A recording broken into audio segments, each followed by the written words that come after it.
Guys, good morning to another topic ulit. So, ikaw, pag nasa business ka na or kahit sa anumang industry, kabilang ka, kailangan meron kang calling card, okay? Mag-provide ka, maraming mga mura lang naman dyan, mag-provide ka lagi ng ganun mga calling card. Damihan mo kasi hindi mo alam kung sino makakatabi mo, diba? Kung sino makasalubong o makasalamuha mo, lalo na yung mga professional, mga wala masyadong time, diba?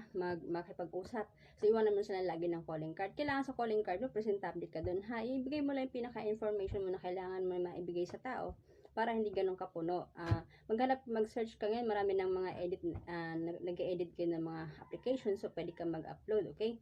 Pwede ka mag-download, so okay? So, and then, i-present mo na rin i-ready mo yung cellphone mo, lagi dapat na ka-full charge yan, o meron kang extra na power bank para hindi ka nalulobot kasi anytime makakapag-call ka sa client mo or anytime makakapag-picture ka dun sa bago mong client, okay, as your proof. Alright,